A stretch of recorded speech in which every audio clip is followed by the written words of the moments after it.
Hello, top 10 fans.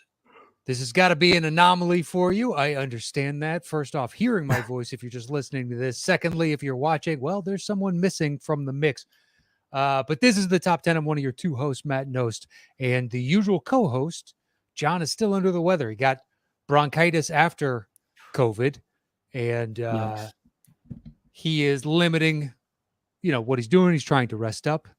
And instead of denying you guys a second show, or at least 2 weeks of absences, we decided to go ahead and move forward. And I will have my co-host on, Mr. Andy Merryweather from Settle the Score. Thought it a fitting accompaniment for today's show.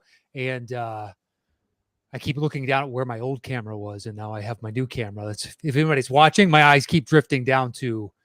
Anyway, so that is it. John will, fingers crossed, he'll be back next week. He'll be right as rain and everything will be fine. He's resting up at home. And I've had bronchitis before. It's I would take the flu over bronchitis any day of the week, me personally. But please help me welcome on my co-host from Settle the Score, the one and only Mr. Andy Merryweather. How are you?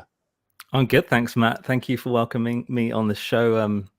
Obviously, get well soon to John. I've had bronchitis, as you know. We've had to delay an episode of our show for that, and yeah, it's not nice, especially after COVID as well. So that's quite a heavy one too. So hopefully he's back ASAP. But yeah, I'm excited to be on. As you know, I came from the audience of this show. I was a fan, and that's how we met. Mm-hmm. So yeah, I was gonna don my my top 10 t-shirt that I actually have up in the wardrobe, but Anna, my wife, takes that as her to bed t-shirt, so she wears yours and John's face to bed, and I just look the other way in those moments. But here we are. You don't want to look straight into my eyes? You know what? You know what? I'm a fan. But yeah. That might take it above and beyond. Yeah, it's a little, yeah, maybe on my second guest spot on top 10. But yeah, I'm really, really excited to be a part of this. I think we have a really cool topic. And yeah, it's exciting to be this side of this show.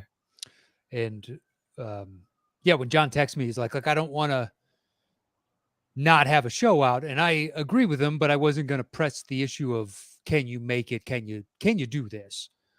And because up until his absence last week, we'd only had one other absence ever missing a show, which was with me with COVID. And in all the years we've done this, we have put out a show every week. We took a small hiatus at one point where the show kind of ended for a little while. But outside of that, when we're regularly doing it, didn't matter vacations, whatever the case is, we taped in advance. So he texts me, he's like, look, how about you get somebody to join you? His first suggestion was you. Huh. And it was one of my first thoughts once I read that sentence. I was like, oh, who'd be a good guess? And so it's nice to know that he and I were simpatico in that idea. And I reached out to you and I said, hey, you got interest? And thankfully you said yes. And then I looked at the slate of movies coming out and was like, well, what about this as a topic, which is movies set in London? And I don't believe we've done it. I looked through all my old notes and then just did a general Google search with my name and everything else. And I cannot find.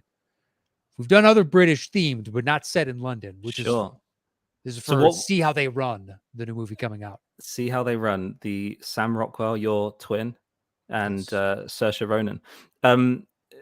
What London themed show did you do when I saw you live when we first met? Then what show was we that? We did American actors in British movies. So we did the Excellent. British movies with American actors in it. Because we had done LA and we did movies based in LA when we did our live show.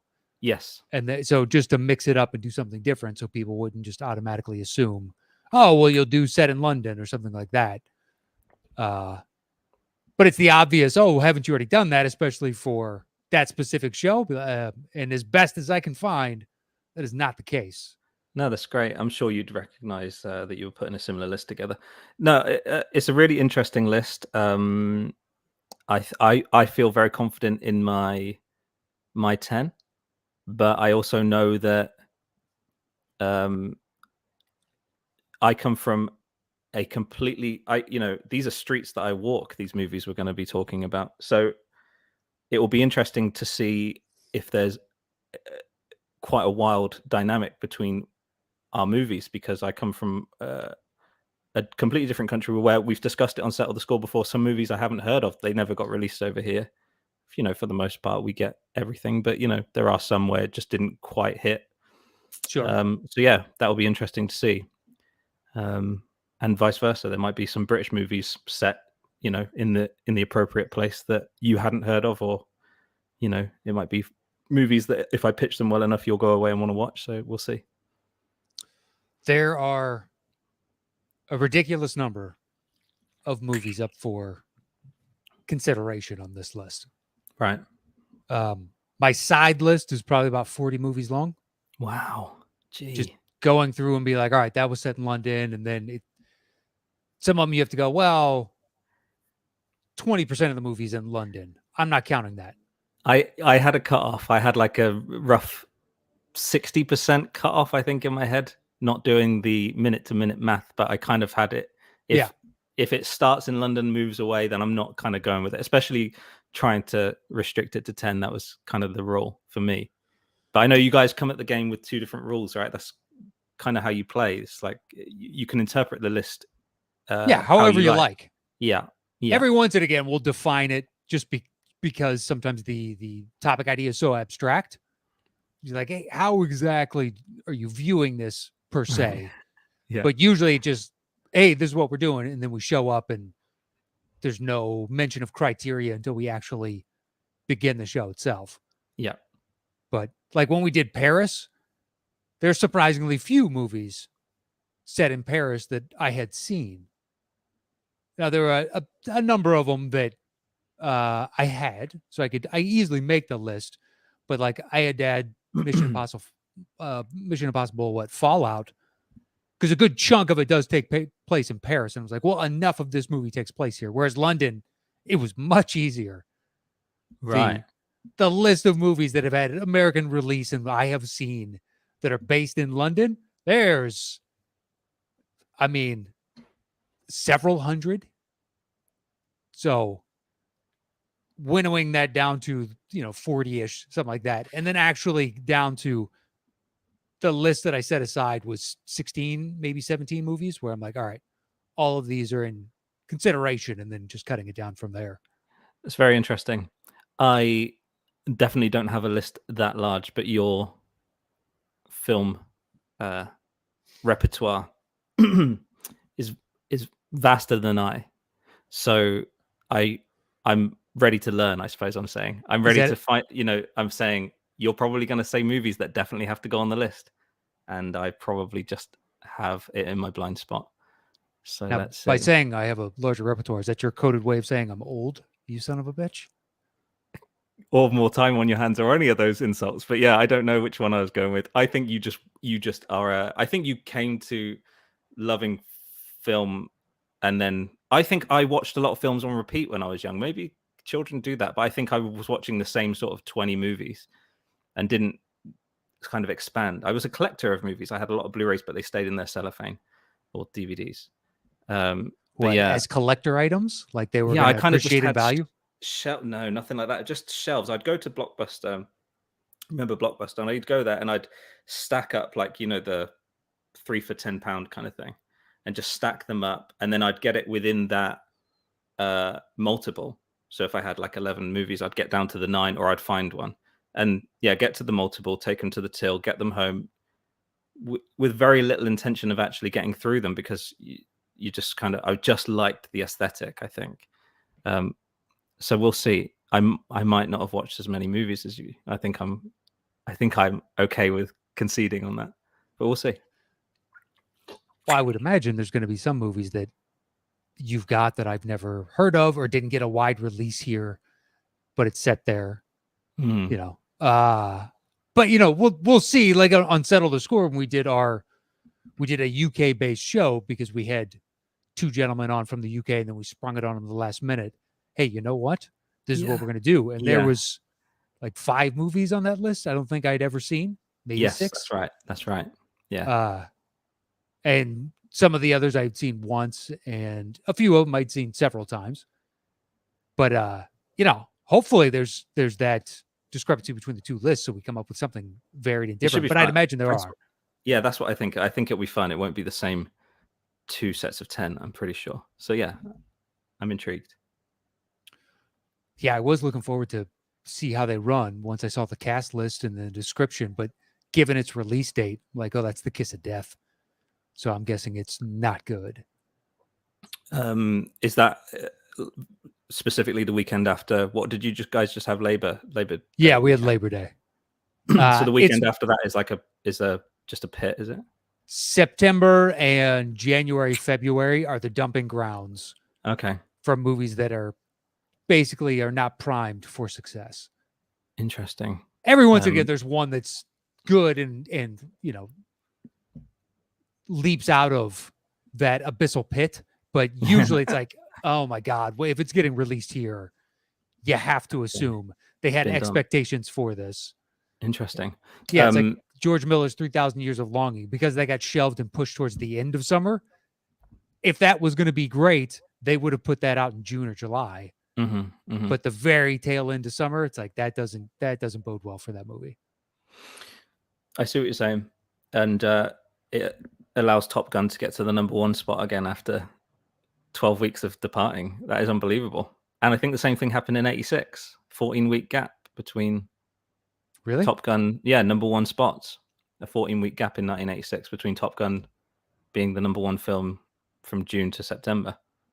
I believe it's exactly the same history repeating itself. Well, congrats to Tom. He's already putting out ridiculous stunt videos for his next Mission Impossible. I'm sure everybody saw the biplane video. And maybe, we don't know who that enemy was, but if they were British, it could have been set potentially in London. You don't know how fast those planes go. They could have got over British seas, and maybe Maverick's on the list. Who knows? I don't think so, but yeah. I don't think so. So, yeah. Any theories as to who the enemies are in that movie, by the way?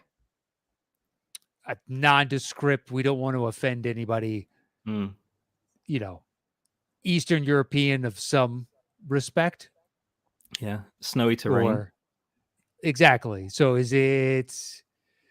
I don't know, but that's my guess. Somewhere down near the Black Sea, something along those lines. I don't know. Fair. They purposefully made it vague. Yes. At least I don't recall any specific nod to, and they definitely don't say when they're discussing the plan. No, it's the enemy, isn't it? The enemy. Well, they could even say, "Oh, this terrain feature is in this locale, in this mountain range, or whatever." I don't remember that. I've only seen it the once, though. Oh, really? Okay. We're up to 4 in this household. Absolutely. Jesus Christ! I mean, it's good. Anna just loves it. We have seen it in various formats. That's the thing. Like IMAX, we saw it in 4D with the moving seats, normal cinema, and then like we took my parents to see it, which is a format in its own, and then at home. We've seen it at home now, and holds up. Good film. Yeah. I mean, people walking out saying it was the greatest movie they've ever seen, I thought was excessive, but at the same time, it's like, that's an opinion. So if that's how you felt, well, then that's the case. I thought it was really good. Yeah, it's tricky. It's tricky when you kind of, that someone's wrong with an opinion, but hey ho, you can't really. Yeah. No, it's not. It's a lot of it is so that I think the more you watch it as well, you realize there's a lot of spoon feeding dialogue. I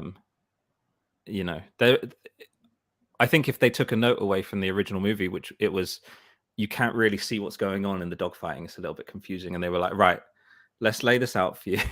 In this new one, they've gone like, here's where everyone's going to be at every part of the movie. Yeah.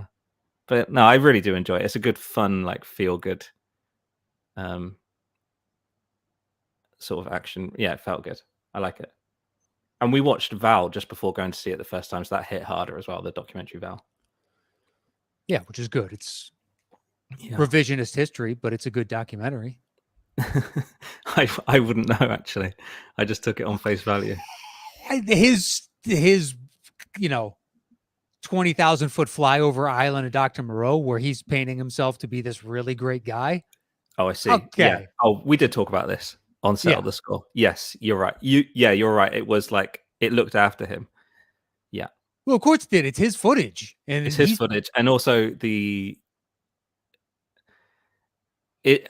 I guess it's the documentary equivalent of when they, you know, they interviewed the neighbor of the drug dealer who got shot, and they're like, he was such a nice boy. It's the documentary version of that, isn't it? He's not got long for this world, and they're being super nice in that edit. But it was a good documentary, though. Quite powerful. Yeah, it was. It was definitely worth the watch, especially if you Yeah. have any affinity to his movies whatsoever, which I do. But me and my Brando were just good dudes having a good time on that set. Be like, I have free account. Every single account I've seen from that really varies and differs from your interpretation of what happened and transpired on that set. Yeah, even that footage of him like interviewing Brando looks like he doesn't know who he's talking to. He's completely disaffected. He is the heat has overcome him, and he's just lying in that hammock, and that's all I remember. That's it. Yeah. Yeah, it's utterly still good. Still a good documentary. Thoroughly recommended. Agree, yeah. But anyway, so we're doing London-based movies for today's show. Yes. For the release of See How They Run. Should have varying lists on this. But the way the show works, we set a topic, we go our individual ways, create personal top 10 lists, show back up here. I do my bottom 3, he does his bottom 3, I do my next 2, he does his next 2. Then we trade one apiece. Once we have revealed our personal top 10 lists, we create the shows between the two of us. Beautiful. Now, would you like to go first, or would you like me to go first? I'll get mine out first, shall I? Sure. And then I feel like I have imposter syndrome, so I feel like I'll get mine out of the way. So 10. You live there. How can you have imposter syndrome? Like on the show, I mean, on the show. Yeah, but it's your opinion as your favorite 10 movies. Keep that in mind. Okay. That's all it is. Yeah, it is. I'll start with my 10. Yeah, start with number 10, and then if we have it in common, I'll tell you punt if it's higher than 8, 9, or 10. Great. So my 10 probably, I guess, should be higher, but I think, and it's not always the case, but sequels for me have damaged the overall opinion of the movie. That does happen. Some people say you can have the movie in solace and it's fine, but in this case, it has damaged the overall opinion of the movie. So my number 10 is The Kingsman. Okay. So it's on my side list. I do not have it. Okay, cool. So yeah, this film, I feel like it kind of rides that perfect parody but taking itself seriously line. I think Kingsman is to the spy genre what like Scream is to horror, where it's not scary movie parody level, and it's certainly not a take itself seriously Halloween style movie. This is a parody that actually has some gravitas, actually has some very, very well choreographed scenes. As we know, we've played on Settle the Score, the Freebird from the church scene a few times now. Very, very well made movie. But it is a parody of that genre. So it's not, I guess, scary movie would be Austin Powers, and like James Bond would be the Halloween. And this kind of sits in that perfect. It is parodying something, but it's taking itself seriously. And I kind of like that. And in some respects, it's not as corny as some of the James Bond stuff, right? So I kind of like how it's accessible to non-Bond fans, which is something that the Daniel Craig era also played with. But yeah, I really do like this. It's colorful, it pops. It's got a crazy villain, and an everyman, which James Bond never does. James Bond's always a superior to the audience. He's just a better guy than the audience. He lives in that world. But this is an everyman, almost like the dregs of London are called upon to become the hero of this movie, which is an interesting take as well. It'd be like James Bond taking on a Robin to the Batman and training someone from scratch. I also think this probably has more in common with Men in Black than it does James Bond. There's a lot of like Men in Black sequentials in it. The entire group of kids learning to, you know, the best of the best of the best, as they say in Men in Black. Yeah. And they're sort of, and Eggsy's the one that sort of thinks a little bit angular to the rest of them. Actually, the first time I watched that film in cinemas, I was thinking, oh, this is Men in Black reincarnated, this whole thing, but with bad guys and not aliens. So yeah, definitely set in London, mostly around the Savile Row area where you get the really, really expensive suits. And yeah, very, very British, this film. I'm a fan, but like I say, the sequels have done some damage to my overall opinion of the franchise. And that's why it's fallen to the bottom of my list. Yeah, Golden Circle doesn't help. I mean, it's not quite Matrix level where I can still find some sort of redemption within Golden Circle. There are moments in them, whereas Matrix, the follow-up to, just leaves such a bad taste in my mouth that it's tough to watch them and still enjoy even scenes. There are like when Zion and all the Sentinels are coming down and they've got those big mech things and they're firing up. It's a very cool visual, but I can glance over it. Whereas Golden Circle doesn't hurt my appreciation of the first Kingsman to the degree that you're describing. Yeah, it's really good. It's an updated Arthurian tale. Yeah, where you have someone coming up, rising up, and I like it. It seemed as though it was going to be the Colin Firth. We're going to turn you into Liam Neeson. Here's your late life action flick, and maybe now you'll get this second run like Neeson, which maybe he's eschewed a bunch of those projects. I don't know, or perhaps it wasn't as taken-y as the others, so he doesn't get thought of in that regard. Right. But it was a nice departure from what you anticipate from Colin Firth. And my introduction to Taron, I didn't know him before that. I don't know if he'd done anything really before that. No, I think you're right. I think that is everyone's kind of introduction to him on that level.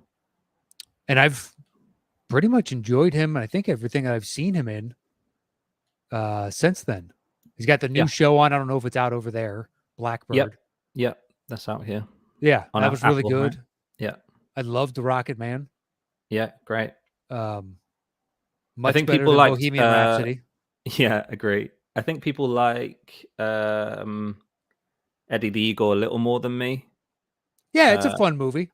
Yeah, I thought it was fun, but people were crazy for it. Maybe I didn't get that kind of level. But yeah, he's an interesting, talented dude, and it'll be interesting to see where he goes. Yeah.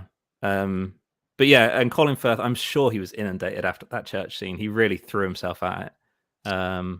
Yeah, really cool scene. And I think I mean, I don't need to be the one to tell people to give that scene credit, but if you think of stuff like the apartment fight in Bourne, which is also the shaky cam, but you really can't tell what's going on in the Bourne films when that shaky cam's happening. It's cut up so much, but this one, even though there are hidden stitches in it, you actually follow someone through the scene. You have this, protagonist that you're following through the scene so well that you actually understand where everything is happening, which is a masterclass.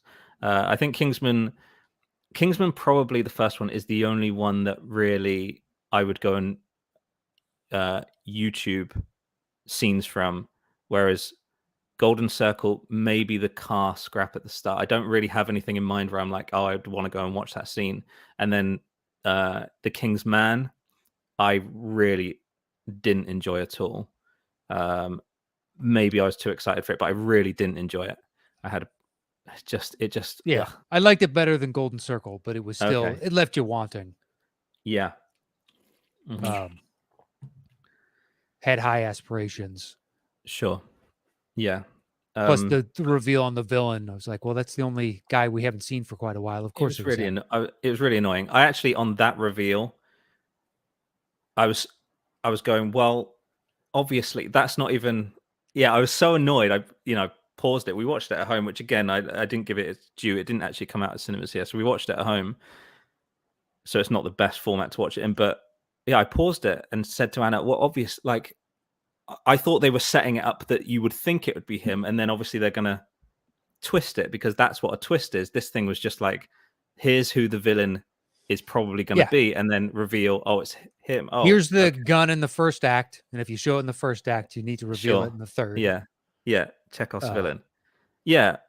So there we go. That's my number 10. Do I keep going? I keep going, right? yeah. What's your number 9? Okay, number 9. This is just a classic. I think it has way more to say for itself than people give it credit for. My number 9 is Mary Poppins. It's on my honorables. I did not put it on. I Okay, thought about it. cool. Yeah, so I think this. I hope it doesn't become a running theme, but it might do now. Like quickly thinking about it, but this is a really interesting, timeless movie, and I mean that in the sense that not only is it enjoyable to put on today and get something out of it, and the music's obviously fantastic, but it's timeless in its social commentary. This film about giving your tuppence to pigeons, who I guess would be considered maybe the downtrodden in working class England, maybe immigration coming into that storyline as well. But yeah, giving the tuppence to the pigeon and not the bank. And then, the woman sat at the bottom of the steps of the bank. It's like, she's at the bottom rung of the capitalism ladder. There are still things that work today just in that sort of commentary. I'm pretty sure that the chimney sweepers having black faces is also to do with that, but don't really want to talk on it. Because it was, I don't want to say of its time because that's an outdated cliche, but yeah, that is probably trying to say something too. But and I also like the fact that Mary Poppins as a nanny is, I would consider, double what Peter Pan gives you. So Peter Pan comes along and he teaches adults to stay young. Mary Poppins does that, but also tells the kids they've got to be responsible, and kind of she gives you twice as good lessons as Peter Pan. So double the Peter Pan for me.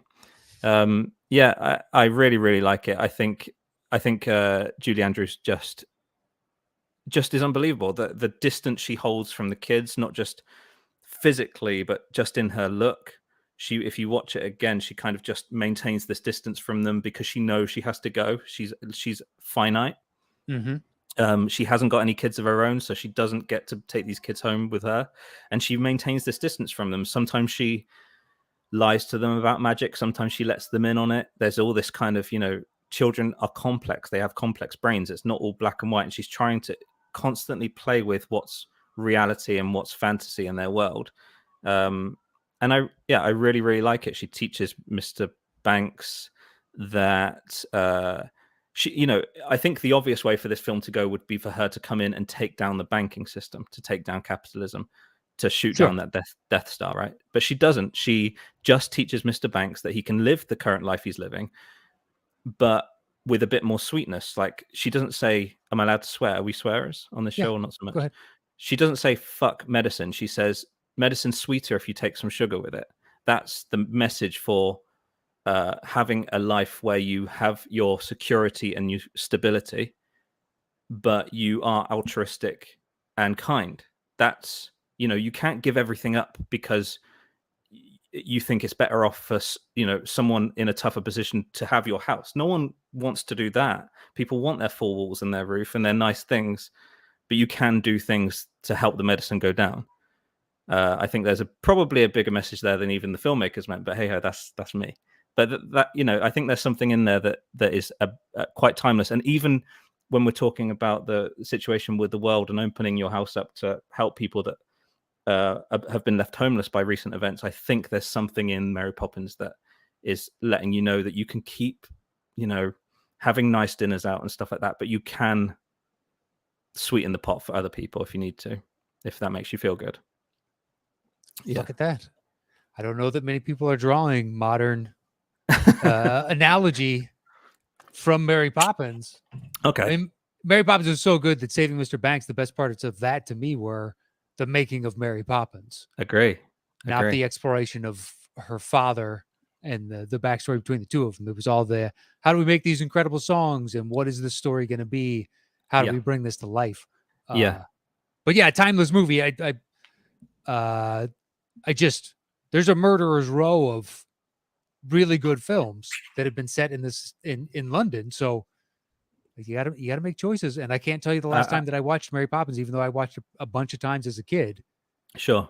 I'm kind of glad, I don't want us to have the same list. We get to talk about more movies and maybe attract people to either watch them again, or if we have younger viewers, go watch Mary Poppins. And I apologize for swearing. Right, I'll go into my number 8. My number 8 is my most recent movie on the list, I think. And give it 5 years, it might even get into the top 3. I just think this is an absolute masterpiece. I just want to see how it kind of lays within a few years. It's not quite got the time at the moment, and that movie is Boiling Point. Have you heard of Boiling No. Point? Okay. Who's in it?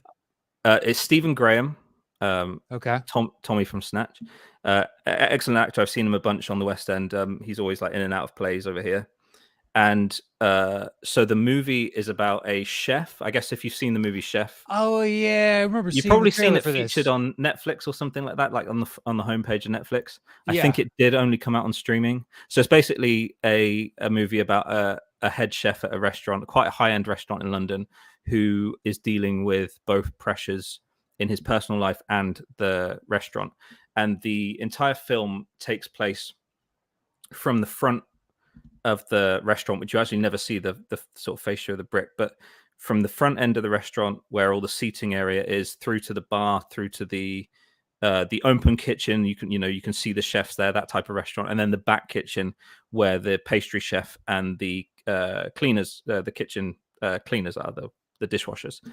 And it takes place over 90 minutes and not a single cut. So it's done as a play almost. So well acted. It has 3 moments in there where I think people went to mess up their line accidentally. But you're like half an hour in, no hidden stitches, not what like in 1917 where they've done hidden cuts. This thing is all the way through. They did it 8 times over 2 days, and the 8th one was the one. And the day after they filmed it, I believe we went into lockdown in the UK. So they were supposed to have 4 days to do more takes, and they managed to only get 2 days, and then they were locked down. And luckily they'd nailed this like 8th, well, not nailed it, like I say, there are 3 moments where someone goes to say something. It adds to the naturalism of that, and genuinely you feel like you're a character that follows Stephen Graham around as he's telling people off and getting stressed, and you see like him go in on himself. Things are really going wrong for him, and it's the boiling point, of that night. And so it's just one evening in a restaurant in a kind of a big deal moment. I guess if the movie Chef had that moment with the critic coming in, but the whole movie was that. And I'll tell you about one particular scene. I really think people should go and see this movie. There's one scene between the pastry chef, this woman, and her mentee. She's a mentor of this younger lad, and Stephen Graham walks past as you are following him. Inside. I think it's Pete King, who made The Mighty Boosh. You might have heard of the comedy Mighty Boosh. It's him. I think it's him. And it goes through, and it kind of catches the pastry chef. He tells the kid, pull up your fucking sleeves, like that, carries on walking. You then get drawn, the camera swivels around to them, and he's created like an inner custard for a pastry, and she tastes it and is like, gives him a glowing review. She said, you've got something, this is going to be great, and blah, blah, blah, blah. But she goes, but pull up your sleeves or you'll get fired, right? Like almost like a mentor type relationship. Goes to pull it up, and you realize that what is this just genuine innocuous moment of pull up your sleeves, and then her saying, come on, do it, and pulls up his sleeves, and he resists, and you see cuts. And you don't know anything about these people, but you see cuts on his arm, and she immediately starts to cry as his kind of mother figure within this restaurant world. And then he carries on working. You can see he's hunched, and then she comes to the back of him and they hug. And I started crying, and I knew them for 20 seconds. And it was like, that gave me, there were a million words of dialogue in that 30 seconds. Better than most films would give you in a couple of hours. And it's just like that. It's frantic, real. I commend everybody involved with making that. It must have been such a dance to get all those people. And anytime you're watching someone and you see the rest of the restaurant, obviously it's all going on all the time. So people are continuously acting and then getting on mark, ready for the camera to swivel near them for their dialogue. Impeccable. So I highly recommend that. That's my number 8. All right. Well, I haven't seen it, so I don't have much of anything to add. But it sounds interesting. So hopefully it'll jump to mind sometime when I'm, searching out new movies. Yeah. But Boiling Point. All right. Well, 5 years, if we ever do this show again, let us know if you update that list. Yeah. All right. At 10, so there's 6, 7 movies all fighting for 10. So I just picked one that I don't think has ever come up on the show, which is Borg versus McEnroe. Did you see that about the Wimbledon final? I did see that. It's not on my list. Wimbledon, a few movies came up featuring, Wimbledon. I lived in Ealing, so I was right next to Wimbledon. Wimbledon movies came up a few times in my thoughts, and I actually didn't even consider Borg versus McEnroe for whatever reason. I didn't even think of it. Great shout. It's Shia LaBeouf, and I cannot for the life of me tell you who the other actor that plays Bjorn Borg is. But it's the contrast in styles and how they're doing it. Borg is this methodical and meticulous and internal individual who was coached early on. Hey, you need to direct whatever anger and everything else inward and use that and focus it on your game. So it just becomes this, I don't want to quite say robot, but there's a passionlessness in his style of play when you compare and contrast it to McEnroe, who leading up to that final had got into his basically part of his calling card, which is getting into fights with refs, so much so that the crowd turns on him at several times during the tournament. But McEnroe is in all awe of Borg because Borg has won 3 or 4 straight Wimbledons, and he's the youngest winner in Wimbledon history. And so the two of these clashing styles leading up to this culminating moment within a final at Wimbledon, and they're 2 characters that I know. Back when I used to watch, Borg predates me a little bit, and I think the very, very, very tail end of McEnroe. But when I was a kid, tennis was on all the time. Every major final was on at my house. Mm-hmm. So we watched a lot of tennis, and I think that was the general consensus with the populace here. It used to be, tennis stars were household names. Yeah. And to some degree they still are, but in the women's game, like Serena's retiring, I can no longer tell you who the best competition is.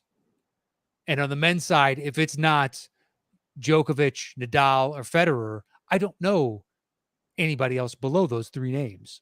Mm-hmm. Where it used to be just a whole, cavalcade of individuals that I knew. So to see a movie to bring to life 2 characters that had existed in sports lore for me was really riveting. And it's part of this LaBeouf cementing this guy can really act.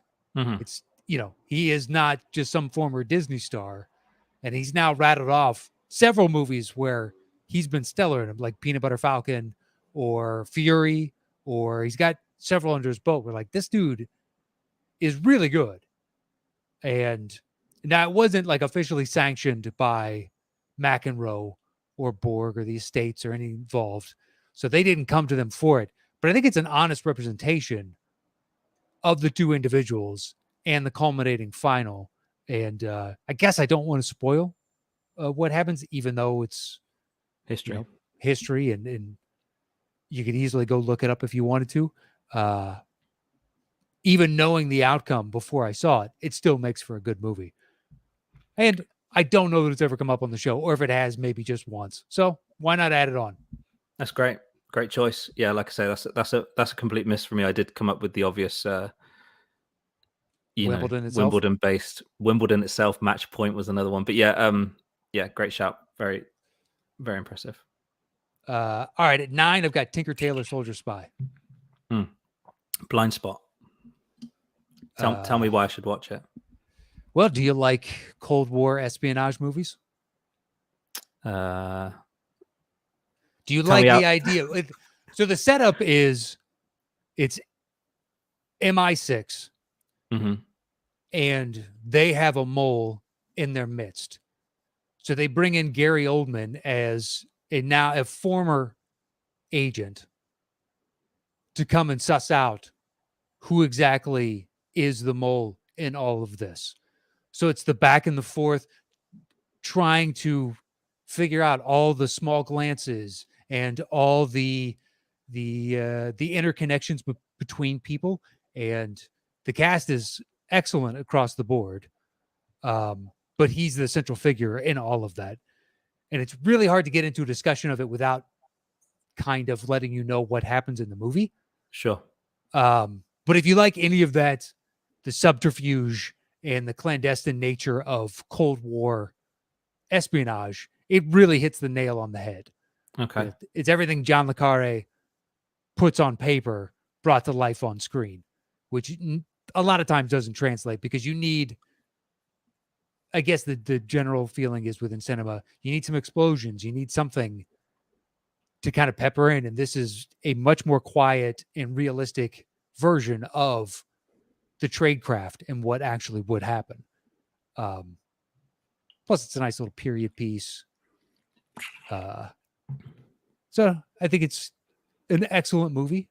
All right. It's well worth a watch. 100%. I will watch it and I'll feedback.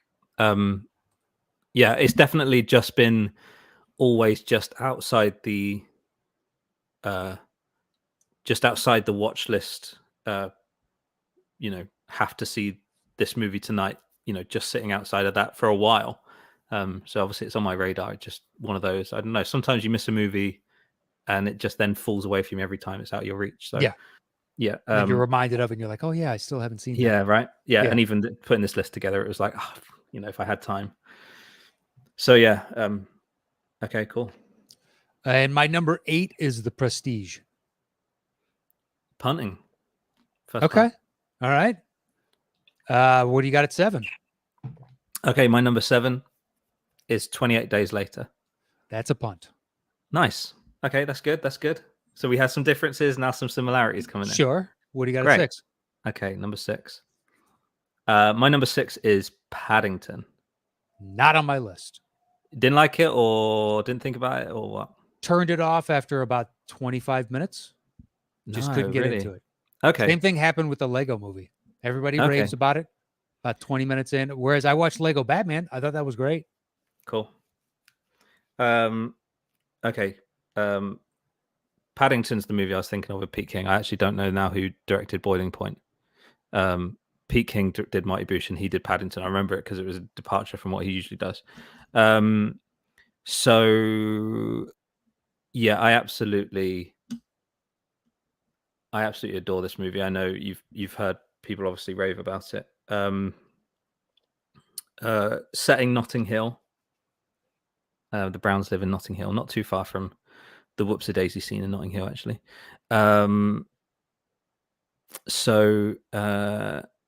Yeah, I mean, absolutely adorable. Is it Ben Whishaw is the voice of Paddington? Is that him? It sounds right. Yeah, silky voice. Q from the Bond movies, right? Yeah. I just love it. I don't really have like a deep.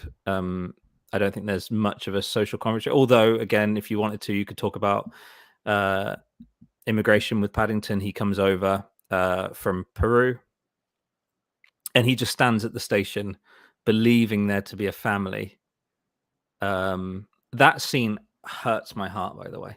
When I watch him standing there in his little hat, and he believes that there is supposed to be a family to greet him. And had the Browns not decided to stop, he is going to be there forever. It breaks my heart. And I think this this kind of thing happens, not to bears from Peru, but it really does happen that people come over here and they expect, someone to help them, take them in. Not expected. That's so horrible to say, but they just get stranded. And he stands at Paddington Station, where now there is the cutest little statue of him. at the real Paddington station, Oh yeah. platform 1, that we if we're in Paddington, we will go and see it because it's the sweetest little statue of him, bronze statue. And he stands there, and when the Browns pass him, I think this would have been in your 25 minutes, but it's the most British, polite. We've spoken about it on Settle the Score, because I think Hugh Bonneville, I'm assuming Hugh Bonneville will show up sometime, other times in this list. He's such a good British actor. He says to his children, he kind of huddles his children in, and he says something like, there's a suspicious bear over there. Like, he kind of like, as if there's someone dangerous, this little bear in this little hat. And as if there's someone dangerous over there, he's like shielding his kids a little bit and like scurrying them along. And I believe Paddington doffs his hat and says, good evening, like that. Mm-hmm. And Hugh Bonneville says, no, thank you. Like that. And it's like the most polite, beautifully British dismissal ever. I think his wife is the one that ends up, Sally Hawkins, right? Yeah, she ends up being the one to kind of check on him, make sure he's okay. And I just absolutely love it. I love that it's set in Notting Hill, and then Hugh Grant shows up in the sequel. Yeah, I just find this film so terrific. It has you wouldn't have gotten to a scene that has another one-er, but an actual, no hidden cuts. It spirals down the staircase, taking in every family member on the way down, and then out the door does a Dutch angle to unnerve you, and using the perspective that you've now got, this sort of really quite harsh Dutch angle, this corner of the screen up here is Peter Capaldi, the introduction of Peter Capaldi's villain, who's poked his head out the window as they're leaving. So now you get in like almost like a 45-degree angle, the family leaving the house and the villain at the top of the screen, because they've sort of turned you out of this one-shot spiral down the staircase.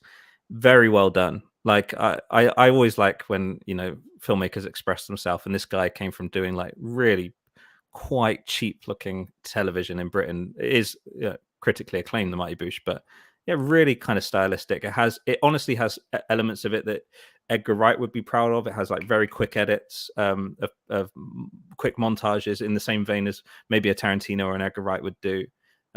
Really cool, actually, other than it just being the cutest little dude. And no time spent with the children, really. Not a children's movie in the sense that the children are the lead. It's definitely about Paddington and mostly Mr. Brown. I couldn't even tell you what the kids look like. I can't even picture them, but I know they're in the family. But it's not the focus of the film, which is a brave choice. Yeah, I can remember Hugh Bonneville and Paddington. That's it. Yeah, that is the focus of the film. And yeah, I just think he's the sweetest little dude. And also one of the best passage of time edits in a movie. Maybe that's hyperbolic, probably is.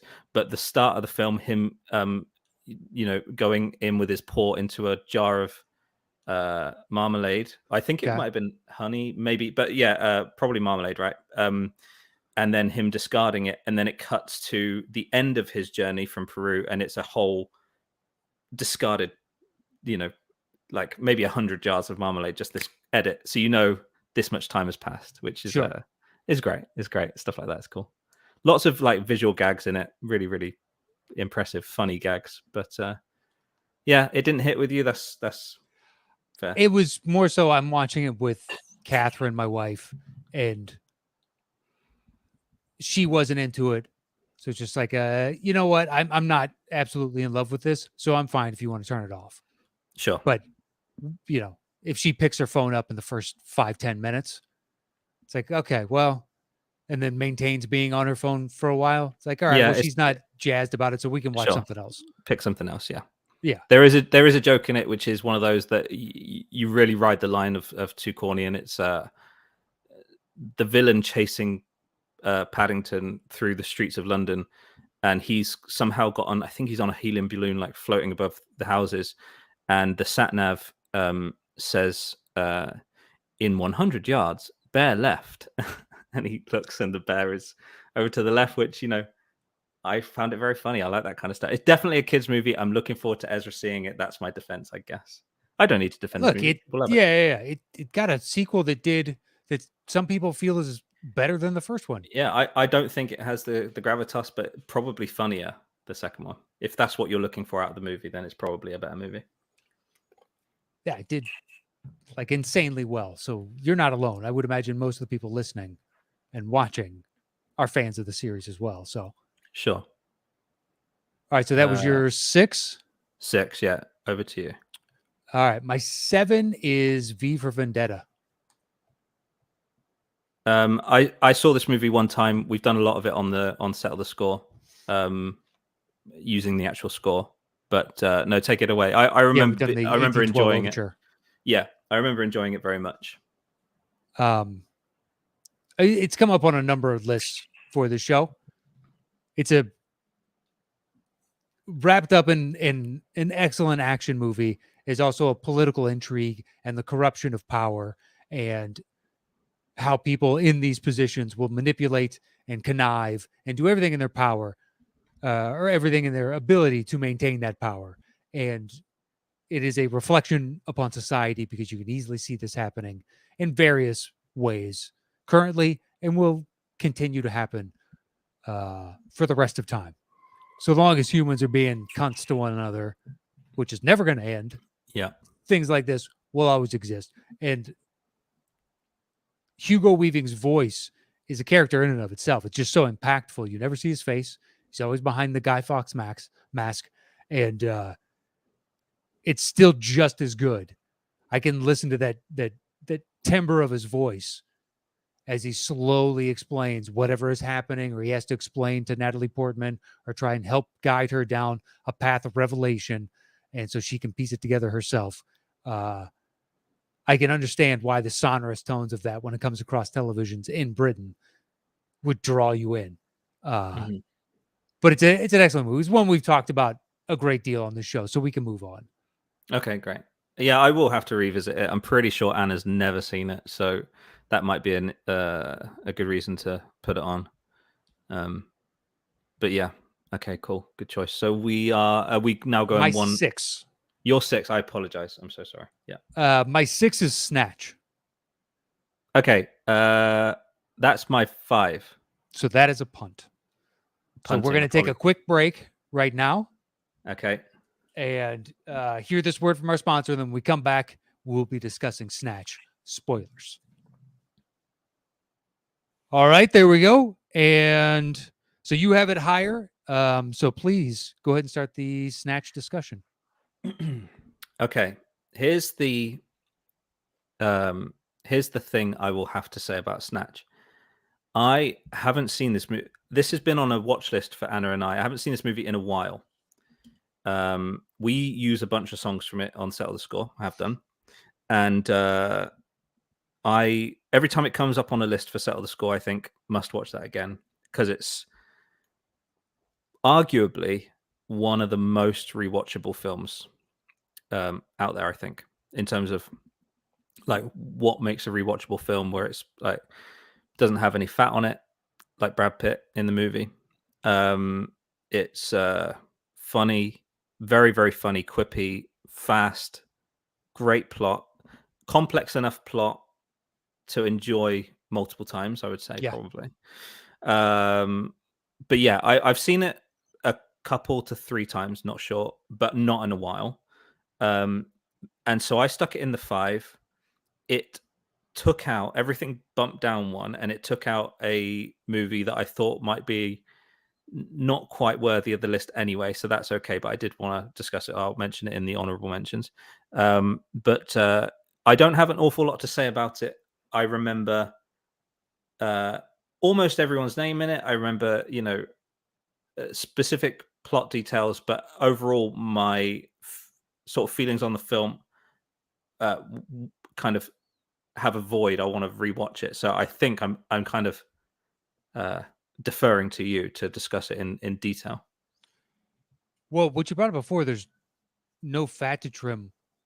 I think one of the most impressive parts to me about it is it's populated by an entire world of eccentric characters, and at no point do you feel that they're cartoonish, ridiculous, over the top, or misplaced. They all feel genuine and natural within this world of, well, if you exist within the dregs of crime, you're going to run into a brick top. You're going to run into a this type of guy or a that type of guy, and all these, nicknames passing for actual names, and that's how everybody refers to them. That's how they know them. And so to do that, like on the heels of Lock, Stock, and you're like, oh, you're just going to make a knockoff version of what you've already previously done. But to Sure. build upon that and actually make a unique standalone film, because I like both of those. Lock, Stock could have made the list if there weren't a bunch of other possibles, but he's also done it again with The Gentleman. The Gentleman, I don't think is as good as these, but I still think it's a really good film.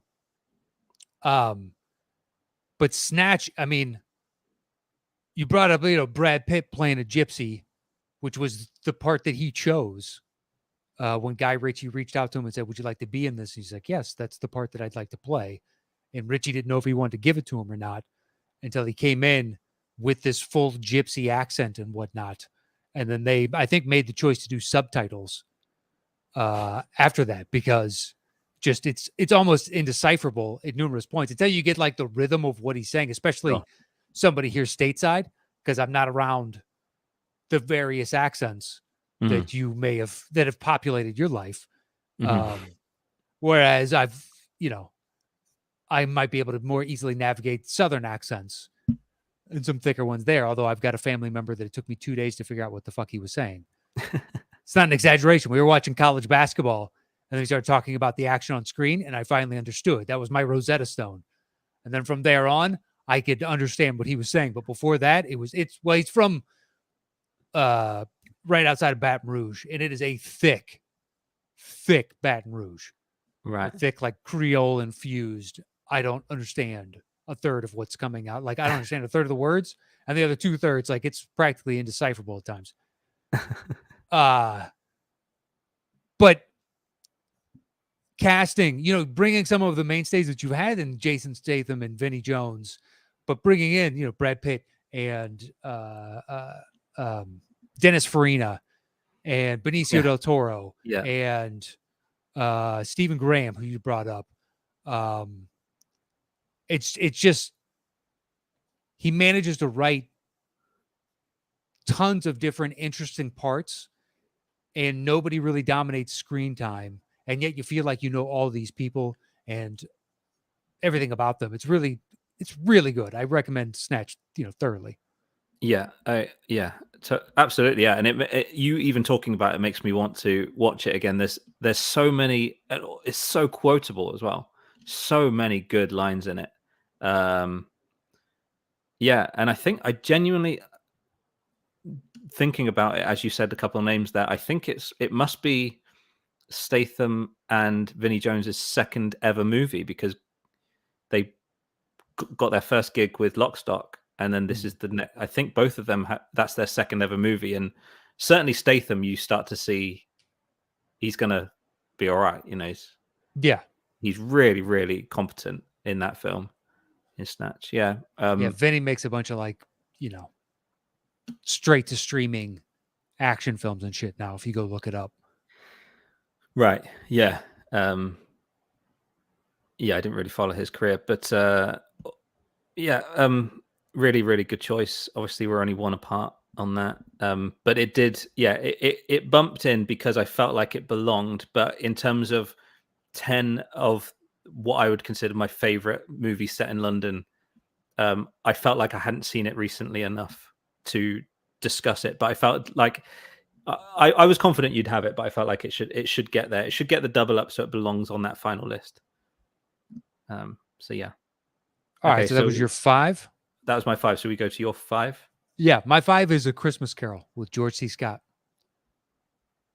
I have not seen this movie. It was the one of all the Christmas carols, that one and the Disney one, were the two that played in my house every Christmas. But the George C. Scott one was my mom's favorite. So that one never missed a year. That got played at my house. So that's the one. That and Scrooged, but that's obviously set in New York. Yeah. Are the two that stand head and shoulders in that world to me. Huh. Because the George C. Scott's got, it's got some of the darker elements that I think you see in the story and whatnot to get a little bit more glossed over in other ones, or they dull the rough edges of it, so it's a little bit more palatable because kids are going to be watching this, and just to show, hey man, if you continue down this life, here's the collateral damage of the choices that you make.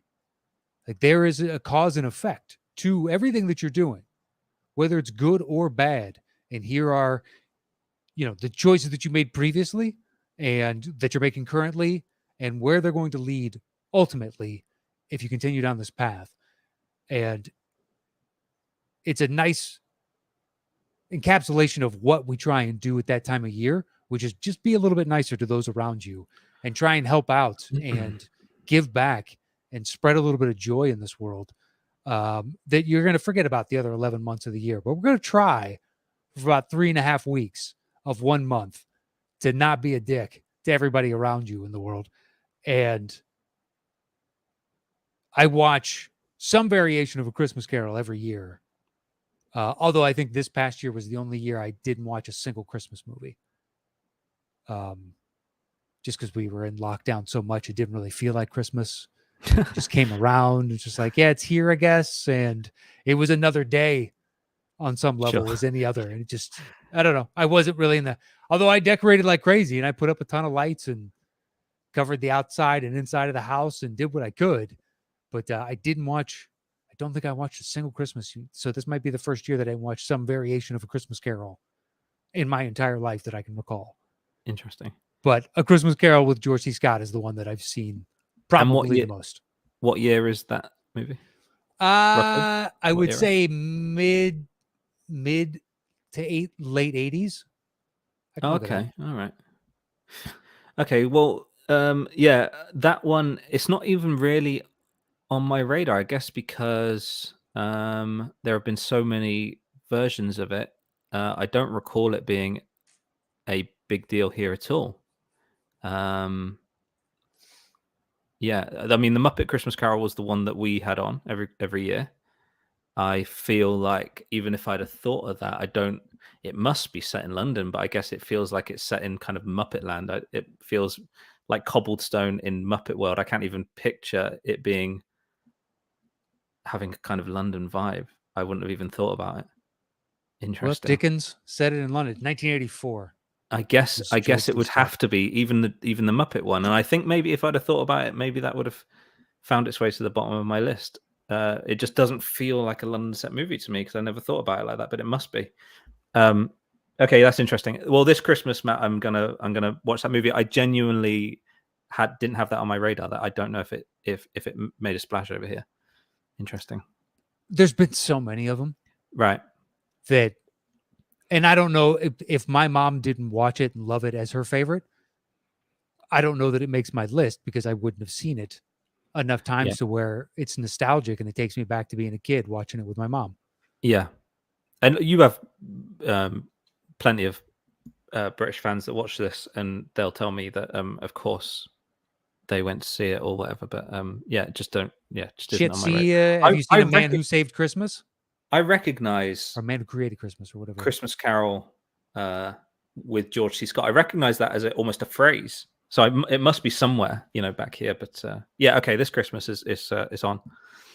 I'll do it. All right, what do you got it for? My 4 is one I mentioned earlier, actually. It's Notting Hill, the first film on my list that's named after a place in London. Not on your list? You don't like Notting Hill? I thought about a Boy. That one was very close to making my list. Okay. Of the huge, of his, that's probably could be my favorite. Okay. I think Notting Hill is Richard Curtis's best movie. Okay. That's a personal feeling. I think there's a couple of like very British nods and winks in this movie, like Dylan Moran going into a bookstore to steal books, where he broke out of a a really kind of raw British sitcom called Black Books. He was the lead in that. So that was kind of like for British A fans of nice little Black Books. It nod. was kind of like, that's funny. Always like swatting kids away, trying to steal books in his bookstore. Then is in a movie stealing a book, right? But there are a couple of moments in Notting Hill that first of all, I think if you can picture it, and if not, anybody listening, go and YouTube this after, when she comes to Hugh Grant after all of their like back and forwards, and also that I think a lot of time passes in this movie that is almost not recognized. They do a season thing through Notting Hill Market, don't they, where he's walking through Notting Hill Market and there's like a season, almost a year passes. But when you think about the film, you almost think about it like in this kind of limited time. I believe it feels like, she was in London and it was during that time that the movie is set, but actually years go by without them speaking to each other. When she comes to finally lay all her cards out and kind of ask for his love, he rejects her in the most British way. And I think that Julia Roberts, even though she's been nominated for Oscars and such, I think she gives her best performance in receiving that rejection. Okay. Her smiling in pain and welling up in her eyes is stellar. I will go and watch that scene just to watch how good she is. And Hugh Grant saying, I live in Notting Hill, you live in Beverly Hills, this won't work. Her just dealing with that. She'd never ever expected to walk into that bookstore and be rejected by that guy. And it's incredible, her reaction to that. I love that. And obviously it's quickly followed by, because it's a Richard Curtis movie, it's quickly followed by him realizing he's a complete fuck up. And of course he should chase her down and win her back. But it's just so well done. And I also think the scene where they have the friends dinner party where he brings Anna Scott. And I don't think a movie, when there was a time when movies added stuff and you're like, God, why don't they do stuff like that with movies anymore, where they kind of, it's not fat, it's kind of it's almost like the thing I said about Boiling Point, where it's just, it's the 30 seconds of a character moment that you don't really know them that well, but suddenly you're invested in them. And Gina McKee, who plays the wheelchair bound, her delivering the news that they are unable, like who's the saddest and who deserves the last cookie or whatever it is. Her delivery in a group of friends. I have groups of friends where the night can go quite deep, and conversation can get quite serious. And then there's always someone with the perfect way to get you back out of that funk. Her telling everyone that she's unable to conceive when they desperately want a child, and being consoled by her partner and the look they give each other. And you're like, I don't even know these people, and I'm feeling everything for them. True. And then someone makes a perfectly timed gag about no, sorry, that was pathetic, and such hasn't got a job, so he's definitely the saddest, brings them right out of it, and you feel lightened yourself, like you were sat around that dinner table. I think Notting Hill, in amongst its sappy rom-comness, just has those few moments in it where I go, this is better than this. This is better than a rom-com. This is better than Love Actually, that doesn't have any of that stuff, and it doesn't have any depth really for me. It's all either sap or satire. But this film has a couple of grounding moments where I'm like, this belongs in any movie, this kind of thing. And for me, that's why it's rewatchable and gets me every single time. I think about those scenes sometimes, when you have those scenes in your head, you just think about them. Gina McKee sold me. She genuinely, if she walked down the street, I'd be like, you're walking? She really, really sold me. So yeah, fair enough. Maybe I need to see it again. It's been years. I've gone back for certain scenes.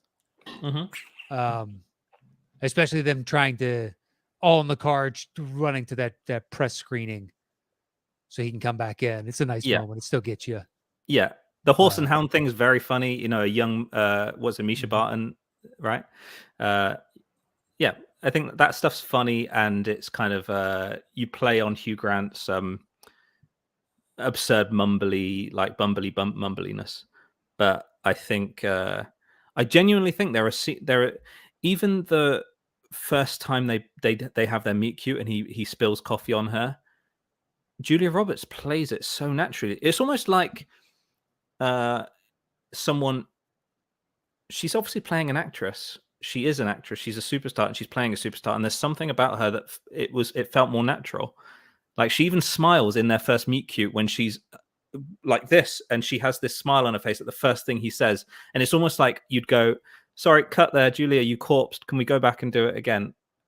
But it feels so natural. She genuinely like lends herself to this role. I think the bits I don't like are the clips from her movies, which are satirizing sci-fi movies and stuff like that. They don't work for me. They're too weird. Okay. Yeah, it feels. I guess they had to make the leap from her being a movie star in a movie to then being in a movie, and they really push probably too far. But yeah, other than that, her acting is stellar, and I would put it up against any of her roles. Honestly, very, very good. Okay. Well, maybe it's time to watch Notting Hill again. All right, so that was your 4. So my 4 is 28 Days Later, the punt from you from earlier. Great. That was my number 7. I still enjoy the living hell out of this movie. It was my introduction, I would imagine, like most people, to Cillian Murphy. Sure, yeah. And absolutely captivated by that guy from the moment he wakes up in that hospital bed and then just goes casually strolling through a barren and empty London. And to know that they technically got permits, but they had to shoot at like 5 or 6 in the morning because they weren't willing to shut down just, what is it, Trafalgar Square and a couple other Tower Bridge and Tower Bridge, a couple other major spots. Be like, you can have them when nobody's using them. But yeah, that slow introduction, waking up in a world that no longer exists. So you're almost, it's like landing on an alien civilization. You have these expectations as to what life is like. Come to find out that none of that is what's understood. When he strolls into that church and it's the first signs of quote unquote life that he's seen, and he calls out to it, and that priest comes shambling towards him. Yeah. And he eventually has to hit him with the cans of soup or soda or whatever the fuck he's got in that bag. Yeah. And then runs down that back stairwell, and I think it's scribbled on the wall in blood, "The end is nigh." And then finally reaches other people and then understands there's fragmented civilization still trying to soldier on. But it's such a simple concept for a movie, executed to the degree that it's still chilling. And the speed of transition or transmission, rather, it makes more sense to me than in something like World War Z, where the characters eventually figure out, it takes 7 seconds and they're counting down and all that. Cut all that nonsense out. Somebody gets cut, then are being bit, and they turn. Yeah. And it's just a matter of time. And also discarding these zombies or these slow corpses, just eventually inevitable death, turning them into these rage-filled monsters that are barrel towards you at all costs. I can't believe that's the first time I believe I've ever seen that. I'm not a horror guy, so perhaps it does exist out there. But I remember a friend of mine told me you should go see this, and I saw it in the theater, and there's like 6 other people in the theater. Right. Nobody was there, and walking out going, that was fantastic. But yeah, I even like the sequel, 28 Weeks Later. Same. Yeah, it's not as good, but it's still really good. I appreciate the opening where it's, is it Robert Carradine? Who, the main guy? In 28 Weeks Later? Carlisle, that's right. from Trainspotting, yeah. Yeah, Trainspotting and Ravenous. That's potentially the first thing I think of, which is weird because that is a small film on I CV. hadn't even heard of it. I was letting that one go. Yeah. Oh, it's basically a take on the Donner Party. Do you know the Donner Party? No. So, um, a group of travelers were going west, and they were trying to make it to California. And there's a pass that everybody had learned this is the way you take, and they were taking another one was supposed to be a shortcut, and they ended up getting stranded up in the mountains, and they turned to cannibalism as a form of survival. It's a true story. Okay. So it is a take on the Donner Party. I recognize it now that you've said about cannibalism. Yeah, yeah, the Yeah, Donner Party. I do recognize that. yeah. And then there's the indigenous belief that if you eat another person, that you take their power and essence. So that gets weaved into the story a little bit. Okay. And I can't recommend it, and yet I think the movie is really good. Okay. All right. Well, I like weird movies, so It's I'll take on that weird, one. it's unsettling, it's not fun, but it's also not at the same time like creepy, gory, like oh he's hiding in the shadows. It's just there's only a few characters, and you Yeah. understand because they all speak the same subtext Yeah. that Okay. they've kind of flipped over to the other side. Okay. But anyway, Speaking of people eating people, yeah. yeah, 28 days later, I love the simplisticness of they just eventually go out to a remote countryside and they're the hole up there and they're just so far away that you see zombies kind of crawling on the road towards them, but they don't know that there's anyone over there. They're just trying to find food of any kind. And if you just Yeah. remove yourself a far enough distance away as a food source, it's a survival tactic. Yeah. Yeah. I think there were two endings, weren't there? There were, yeah. One was they went with the sweeter, Yeah. Where the plane sweeter flies medicine. over. Yeah. Yeah, I think this movie is excellent. I'm not really certain why it's that far down on my list. I guess there's been an oversaturation. This reignited the zombie genre. Yes. And it also then inspired The Walking Dead, I believe, if that timeline works out, because it's a guy who kind of sleeps through the apocalypse. Um, there are some like Danny Boyle. I don't know if Danny Boyle has ever done this style again. This is so raw, like a documentary, right? It's like yeah, it's like all handheld. Yeah, it's really unusual and frenetic. Some of the edits are like I would forget because I don't picture those scenes, but you watch it again and some of the action is so like crazy.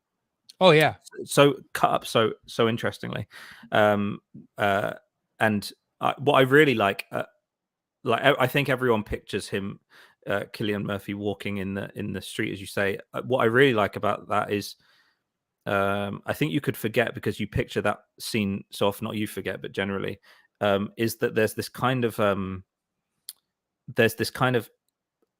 scene to scene zoom out that's happening in those opening moments where it starts with you see the hairs on his eyelash. It's so close. And actually a lot of the movie, unlike Boiling Point where you feel like you're in the restaurant, or the scene in Notting Hill around the dinner table where you feel like you're part of the dinner party, this one you almost feel intrusive in their world. Like he puts you at places where you're not stalking them, you're too close, like way too close to his face. A lot of the conversations are happening, you're too close to them. It feels uncomfortable. It's always unnerving. And the movie starts with him opening his eyes and you see the individual eyelashes as the sun's hitting off him, and then him walking around the hospital. It's kind of a mid shot, and then in London it's this huge scoping wide shot. And I guess the point is he's becoming more and more insignificant in his world. Like he is now an ant on the pavement or something like that. He's so insignificant and then so isolated. And I remember watching it the first time, kind of confused about what's happening. I think on rewatches, I feel even more nervous, even though I know he survives the film, because there are so many moments where because he has no idea what's happened, he puts himself in danger constantly. In that first Like you're 15, feeling 20 like minutes. Yeah. that darkness means something, and nothing ever comes of that stuff until the priest. And I think the priest thing, I might be like Mary Poppins in this by reading too into it, but it feels like a constant search for a father figure in this movie. He goes and literally sees a father, as in a priest father, The next thing he does is go home, and that, I think, the note is another one that kills me every single time I see it. Or The from his note parents. from his parents, Yeah. With endless love we left you sleeping, we now sleep with you, don't wake up. Absolutely, I literally just got chill. I absolutely love that. It's the perfect note, and just the image of his parents entwined with each other. So then that father figure is his actual father is gone. Then there's Mark, and then Frank, who he actually ends up calling Dad at one point randomly. He's like, "Thanks, Dad." Very very quick intimacy, and then that guy, what's his name, Henry, whatever, the What, the military dude. military? Yeah. Yeah, so he's constantly on the lookout for what father figure is right for him, and I guess the point, if there is a point to be made in the film, is that he was looking for the father figure in himself, because he ends up being like a co-parent with this woman and the kid, right? Mm-hmm. But yeah, the intimacy thing and how quick that is. I always thought, because of the "did any blood get in your mouth" line, um, uh, that when people kiss in the world of 28 Days Later, for you and I to kiss our wives means very little. In that respect, you probably do it every day. A kiss in the world of 28 Days Later is almost like having unprotected sex. It's that imperative that you're not diseased. So intimacy is amplified. You have to really mean it when you kiss someone. And I think the close up of them kissing when they finally do, because you have the military guys that are treating women as procreators. And Yeah. when he kisses her, it means even more than a typical movie kiss, because there's a risk involved with putting lips with someone else in a transmission of disease. And I think that's quite interesting as well, how every part of intimacy in this world means way more than yeah, almost like putting it online with unprotected sex, I guess, would be to actually mouth kiss someone.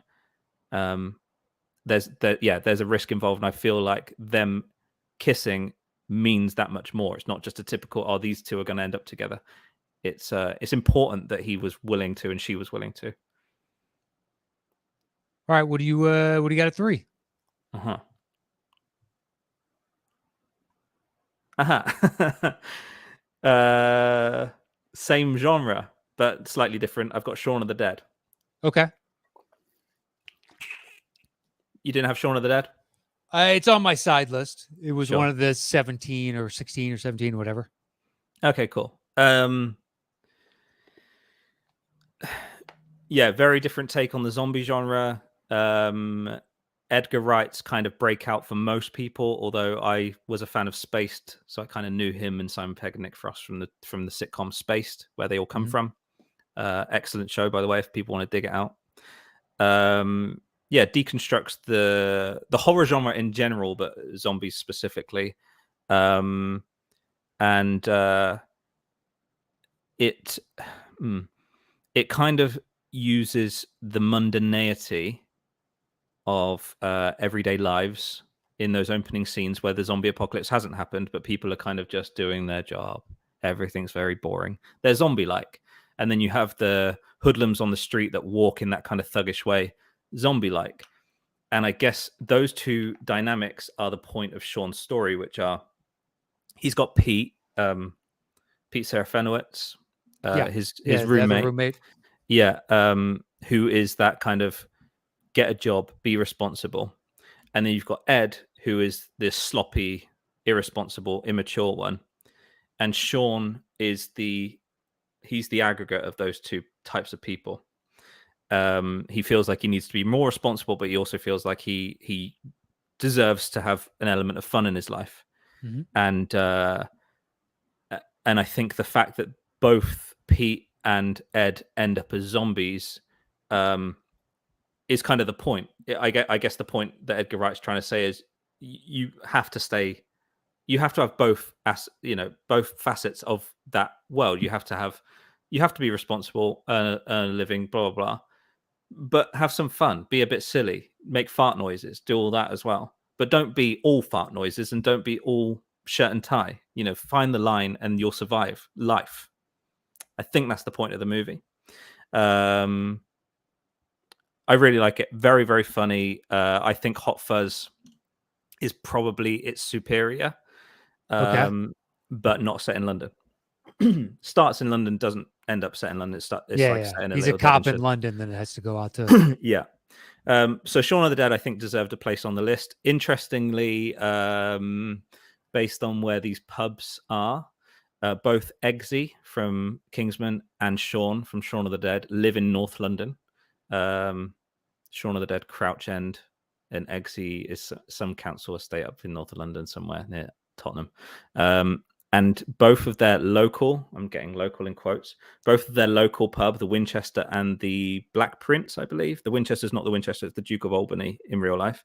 Both of those are in South London where they filmed. So there's a 35-mile trip between their living location and the local pub. But that's just, how movies are made.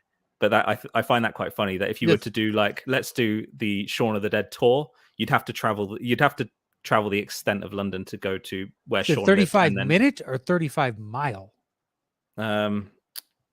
It would take like an hour to traverse that whole thing. Okay. I mean, on the subway. Let me see. It might be like 20 miles. But yeah, I won't look it up now. I'd do Google Maps. Maybe 35 miles was a bit. Yeah, I think it would be. Yeah, I don't know. I never really visualized London being spatially that spread out, where we're talking Quite big. 30, 40 miles. Quite big. Yeah, I genuinely think it is about 30 miles between where they live. Totally could be, in yeah. North London and South London. Yeah, so I think that's quite funny, but that's about the movie getting made, not yeah. Also, Shaun of the Dead is one of those excellent movies that sets everything up in the first few minutes. The foreshadowing.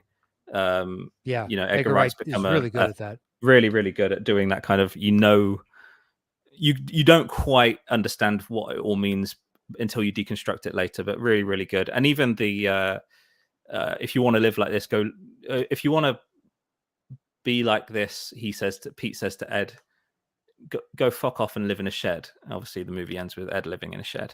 Stuff like that. It's rewatchability. Really, really good. And genuinely I love these movies that are so silly and on the line, and then they have these genuinely heartfelt moments where Shaun and his stepdad have that moment when he's dying, and he's like, "Yeah, Bill, I only treated you that way because I felt like there was more to you than you were offering the world." And he's like, Simon Pegg really puts it out in that scene. It feels a little bit like a sitcom cry, but I still think it's quite powerful within that world. So yeah, Shaun of the Dead, my number 3. Okay. My number 3 is The King's Speech. Is that on your list? Such a good movie. No, it's not on the list. I only saw it the one time, absolutely loved it, but I've not revisited, but it's such a good movie. Yeah, I've seen it quite a few times, actually. But it also plays into a lot of the things that I have interest-wise, which is just history and historical figures, and in a time frame that I've already read quite a bit on, and then seen tons of movies on as well. So it just feeds all into that. And then seemingly on the outside, which seems insignificant, who cares if this guy has a stammer? What it represents for a nation at large, it really puts it into perspective how this could affect you. And I know we've all, after the first bit of lockdown, we're all searching for some sort of authority figure to basically, allay our fears and just be like, look, we'll get through this. We can soldier forth. We'll make it. We just need to do these small little things, and it'll help us get to the other side. And this is, by comparison to a world-changing war, it's devastation, but it's an easy thing to stave off so long as you take certain precautions. You can't foolproof it, whereas a war is just like, look, there's going to be death, and we don't know who that is, It could be our youngest, our brightest, but it's inevitably coming. So to have someone overcome, the mental hurdle of a stutter doesn't seem as though it would be as impactful as it is. But ultimately, I think that movie is wildly successful, and Firth, Jeffrey Rush, and the cast at large just do an excellent job bringing that story to life. But we've talked about it a bunch of times on the show, so we can move on. Okay, great. Oh, well, that was really well said. Makes me want to watch it again. I actually love when you go into it, and it makes me feel like I need to stick it on right now. That was great. I almost started playing the the theme over the top of you. So it's yeah, great film. I remember thinking, I remember really taking notice of Jeffrey Rush because in my little movie going world, I really only knew him from Pirates of the Caribbean at that point. That's all I could kind of picture him in. And then realizing how excellent he is. Yeah, I remember being stunned by him in that movie. Yeah, great. I think it probably gets a hard time like any Oscar winner does. It kind of a little bit. A lot of people thought that other movies should have won that year. It was my choice for winner that year, but at the same time, it was like, look, if any of these others win, I think they're all deserving. Sure. It's not as though, because there are certain years where you're just like, this is hands down my favorite movie of the year. Mm. And that year, I remember saying, I think this one's going to win, and I'm happy with that, but don't care. Yeah, sure. I can't quite remember what it was up against, but yeah, is it? I want to say Social Network. Yeah, you're right. Social Network is the one that people go to now, right? As like it stood up. Most people still would say Social Network. Yeah, I'm a fan of both those movies, and I think there was that Zero Dark 30 as well. Yeah, sure. Yeah, it was. Yeah, there's another one you could sell me on. There's the Best Picture. Sure, I love Zero Dark 30. Yeah, great. All right, what do you got at 2? Great choice. Okay, from the past to the future. My number 2 is Children of Men. Go for it. Have you seen it? Do you like it? Oh yeah, I've seen it. I've seen it a couple times. I think it's all right. Okay. We've talked about this on the on Settle the Score, but I can't remember where you sit with it. Had you played The Last of Us or not? Was it one of those that you knew about it but hadn't quite played it through or something like that?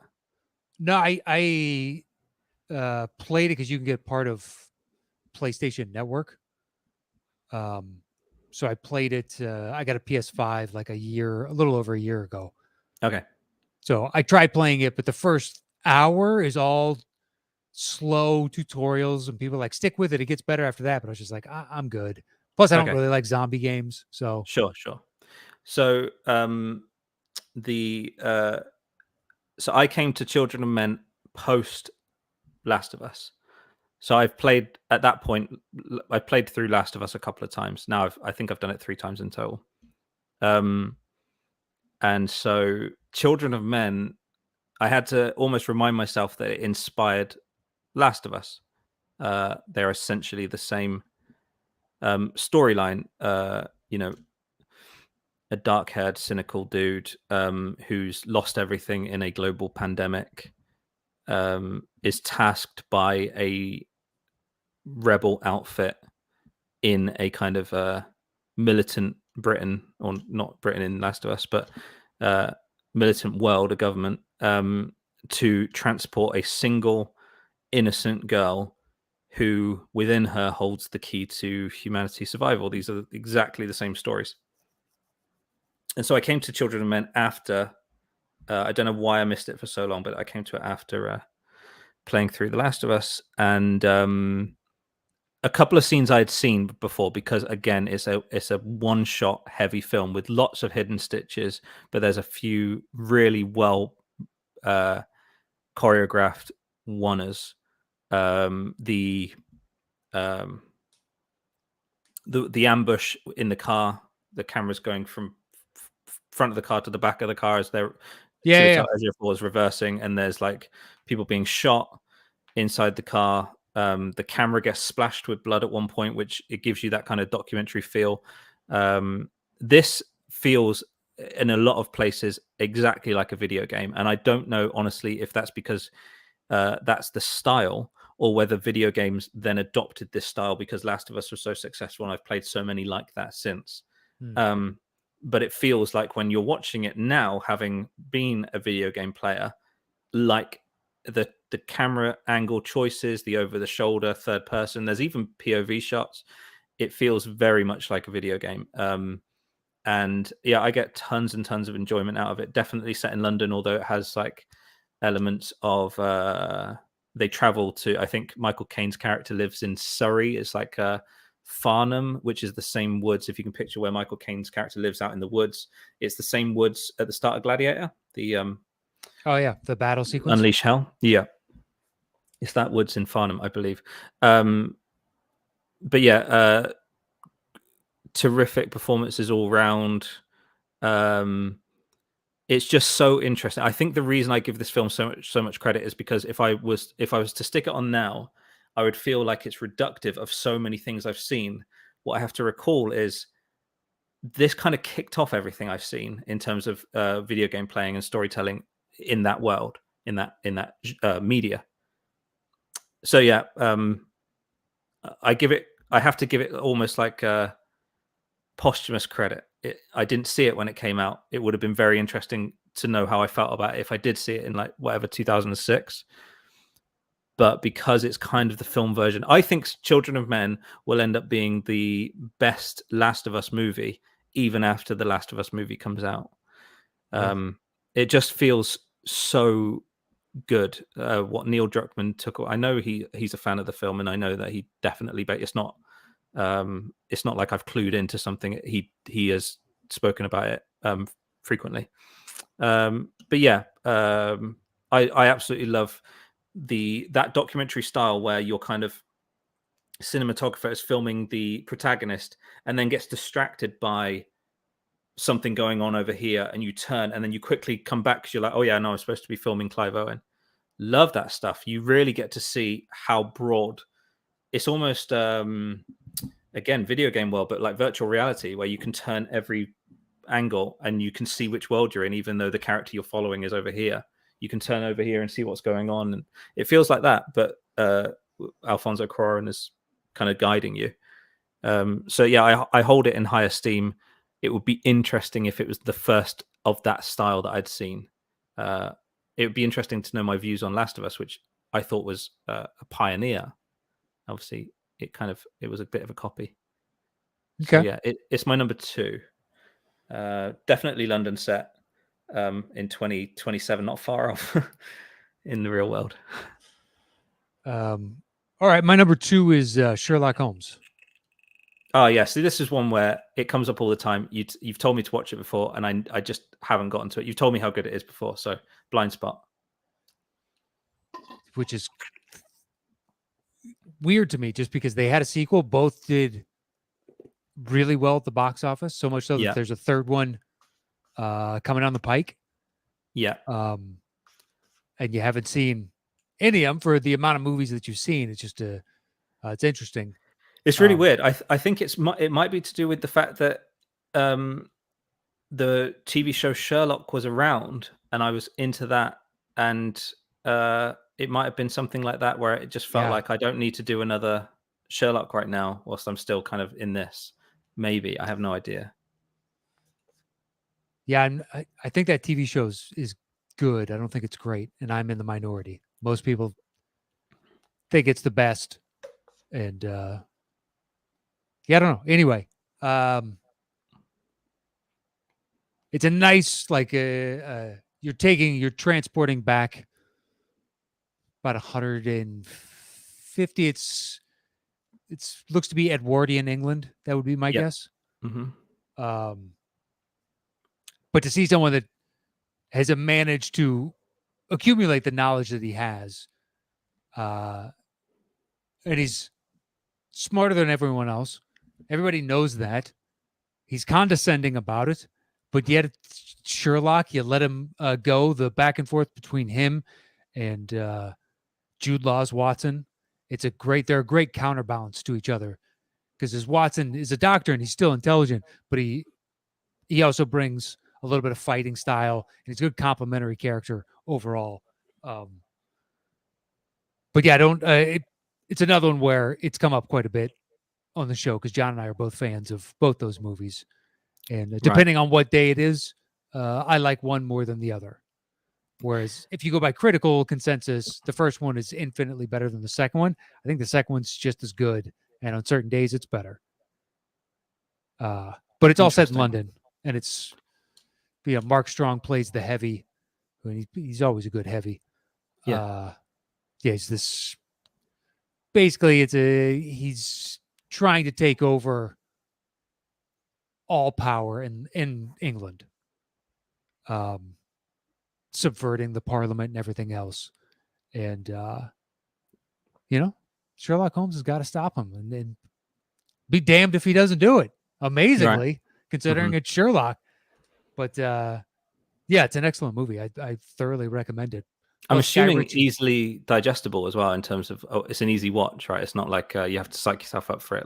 No, it's super easy. Right. And Ritchie has a really cool take on his fighting technique.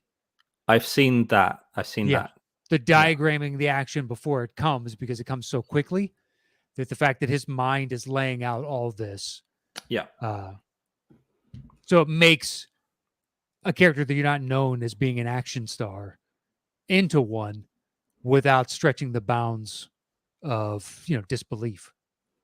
Yeah. I get you. All right. So what's your number one? Well, we punted from earlier. The Prestige. Definitely London. Late 1800s, I'm guessing. Actually, The Prestige is one of my favorite films ever. I love it. The more I watch it, the more I love it as well, which is a great attribute for a film to have. I down there in amongst some other movie books, other books, the history of comedy is down there from your friend Wayne. Sure. But one of the other books down there is the History of Magic, David Copperfield. And Copperfield talks about the fact that magicians and movie makers are decades apart. All the filmmakers are decades behind magicians. Magicians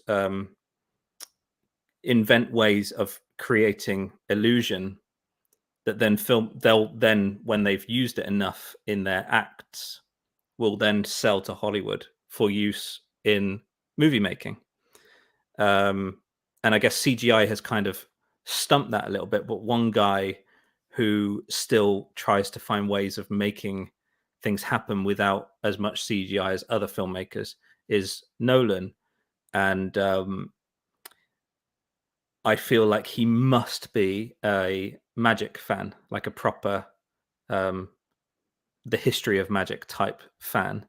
And I mean, The Prestige is on your list, but essentially I feel like it's this Nolan has these films that feel meta anyway, like Inception is made up of characters which could be a crew in a film set, with Leo being the director and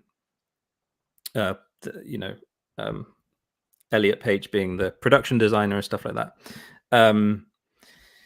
So he does this kind of meta thing anyway. Memento is another one that's quite interesting in terms of storytelling technique. But Prestige has these two guys going head to head and both trying to one up each other in doing the best version of the transported man. And I feel like Chris Nolan probably made the film with the idea that he is going to frame a stage and have Christian Bale go in one door and come out the other with no CGI, no cuts. I feel like Chris Nolan, he probably didn't achieve that because the transporting man has not been achieved in that way in real life. True. But I feel like he's kind of the magician of this movie. He's kind of trying to figure out how to invent a magic trick. Unlike, say, The Illusionist, which kind of paired up with Prestige back then, The Illusionist was just so ridiculous. But this movie really thinks about and considers how magicians would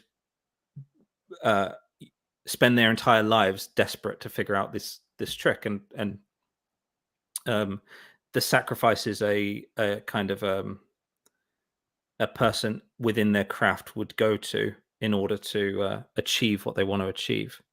So I believe that Christopher Nolan is the magician, and the Prestige is his magic trick. And yeah, I really, and I think in other films he's used certain element. Everyone thinks about the rotating corridor in Inception, Sure. and things like that, and he does things that the best magicians do. I'm guessing I'm thinking of like people like Darren Brown, Derek Dalgardio, these people that at the end of their show they reveal something where you've known it all along. Interstellar is one that you go back to the bookcase, you realize that it's a completely different message to what you knew of it when it was happening the first time. And in the Prestige, the opening 10 minutes to the Prestige, in a different way to Shaun of the Dead, are telling you what the movie is. They're constantly explaining to you, this is the movie. The title, The Prestige, comes up over the pictures of hats, which is the Prestige. It's the the three parts to every magic trick is the pledge, where you've got Hugh Jackman and Christian Bale are your pledges. The turn, they disappear, and the Prestige, they reappear. Every version of that hat is Hugh Jackman's hat. That is the Prestige. And the title, The Prestige, comes up over this. He's telling you what the Prestige is from the word go. He then cuts to multiple cats. He shows you multiple birds. A kid seeing the trick where the bird is collapsed and then is brought back to life.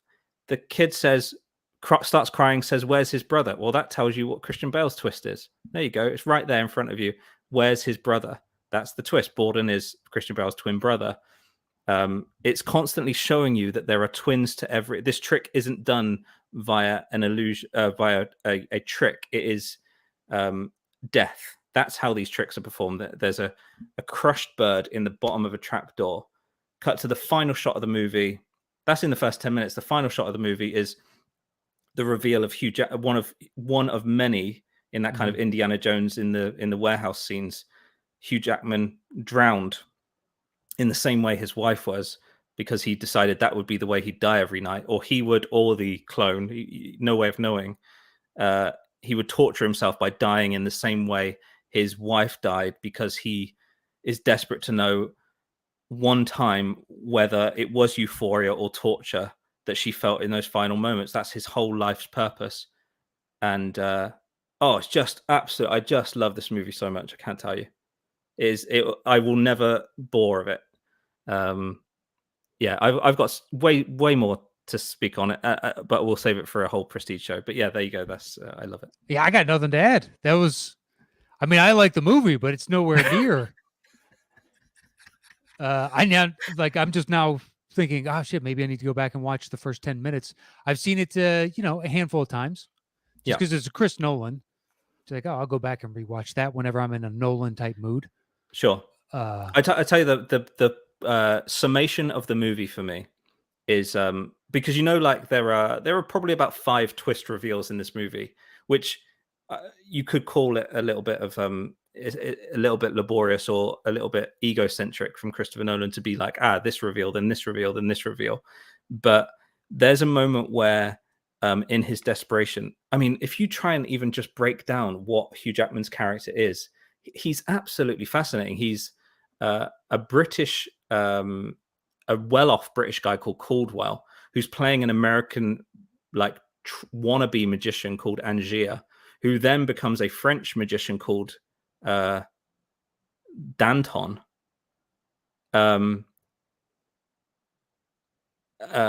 Who then becomes and at some point is sort of interjected in with a drunk version of him that isn't actually him, but in terms of identity, I mean, I guess the film plays with identity and who is who. There's only one Borden, Christian Bale. There's only one of him. He's just played by 2 people.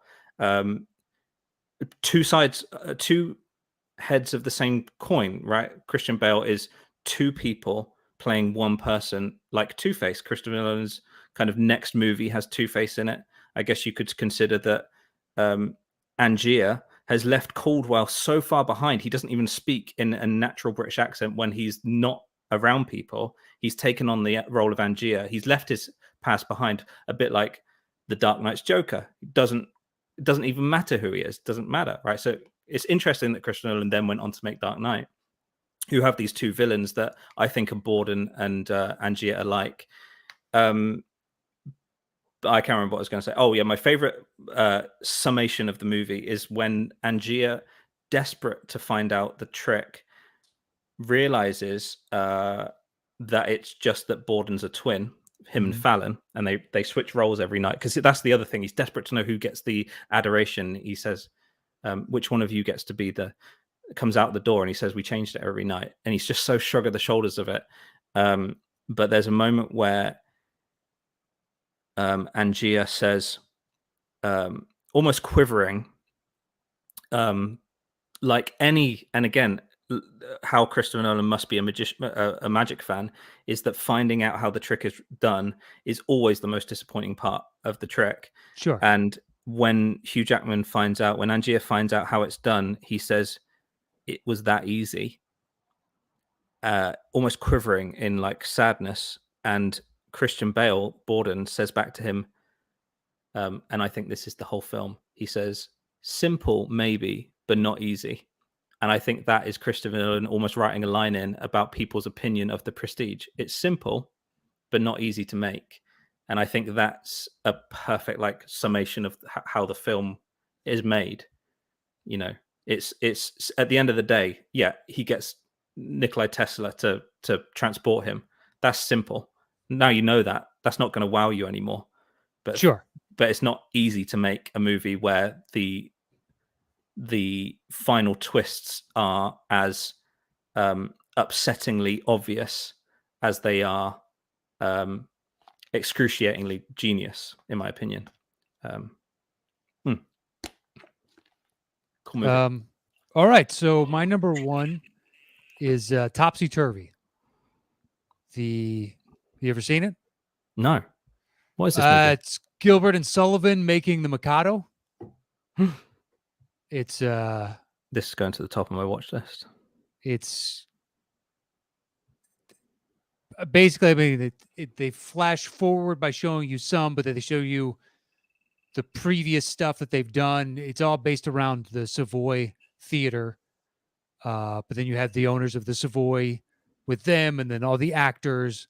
And it's basically like, I always enjoy movies about Hollywood. Well, it's movies about, former Hollywood, which was stage acting, and how the Mikado almost didn't happen, and then what they had to go through to come up with the idea and then bringing it to life.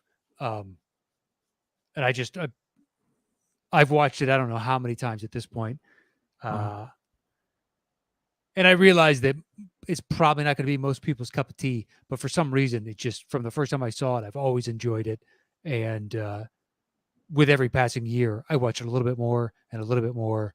And it's now going to be my rotation, more than likely, for as long as I'm watching movies, because thankfully I don't have to go out and find it, at a rental place or something. I can find it streaming somewhere. But yeah, it's come up on a couple lists of mine, the recent history. That's really cool.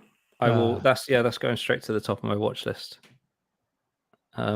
99 as well. Mike Leigh. I've seen a Mike Leigh movie. I think I've seen Happy Go Lucky probably, and a bunch of like plays that he's done, I guess. Yeah, it's basically a filmed play. Right. But it's behind the scenes of the play, and you get to know the actors, and it's all based on real people. So it's the actual actors, and they did the character study and whatnot. And some of them have afflictions that they deal with, which are hinted at in the movie. And then I've done the research afterwards and be like, oh yeah, this character was that is this individual, and they had this malady that they carried with them for the rest of their life. And there's hints at it within, which I didn't know the first couple times seeing it.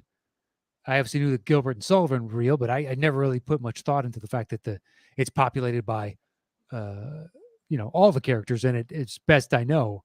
are real people. Now, there's certain points where who knows, because they bring in some Japanese individuals to help flesh out the realism of the Mikado, and because there was the Japanese Expo in London, that's where the idea sparked from. So who knows if the people they interacted with there, if there's any record of them bringing it in, but yeah, you can find like Wikipedia articles on a bunch of the actors. But anyway, Topsy Turvy. Great. All right, I've got a lot of watching to do. I actually thought that would be the case. Your film like mind library is much deeper than mine. So yeah, I'm glad I've got some films to go and watch. I think you have Boiling Point, and I have like four movies, I guess, 4 or 5. Yeah, I think Boiling Point is the only one that I haven't seen of yours. Sure. Yeah. I think that's right. And Paddington, you could finish, but also you don't need to at all. And I maybe sold you on rewatching Notting Hill. That's okay. All right, let's do this list, and then we got John's list, and we got to get out of here because we're at 2 hours right now. Yeah, I talk a lot. Okay, cool. All right, so Prestige is 1.8, Snatch is 5.6, and 28 Days Later is 4. What do you have it at? 7. 4.7 beats 5.6. All right, so we'll do the Prestige. Then 28 Days Later. Then Snatch. And then we don't have a single thing in common. That's so interesting. Yeah. So my number one is done. Been gone, so Topsy Turvy goes in. Yeah. So we both have our number 2s. Yes. What's your 2? Children of Men. That's right. And I have Sherlock Holmes. I'll since you're the guest, I'll go ahead and put Children of Men next, and I'll take Sherlock Holmes. I mean, I got my number 1 in number 1, so I feel like it's fine. That's a rough draw. It's all right. Be nice to company. Let's see. And I have my 3 King's Speech. What do you have next? Shaun of the Dead. King's Speech is awesome. King's Speech probably be on my list. All right. My number 4 has already made it. So what do you have it for? Notting Hill. And your 5 has made it. Correct. It was Snatch. Snatch. Yeah. All right. So Christmas Carol makes it, and that is done. Great. What have we got? Oh yeah. Okay, cool. Well, I mean, since you're the musician, would you like to do the drumming, the banging? Yeah, sure. All right. Let me know when you're ready. I'm trying to find a surface that you can hear. Can you hear that okay? Yeah. Okay. All right. Here it is. The top 10 movies set in London. At number 10, It's a Christmas Carol. At 9, Notting Hill. At 8, Shaun of the Dead. At 7, The King's Speech.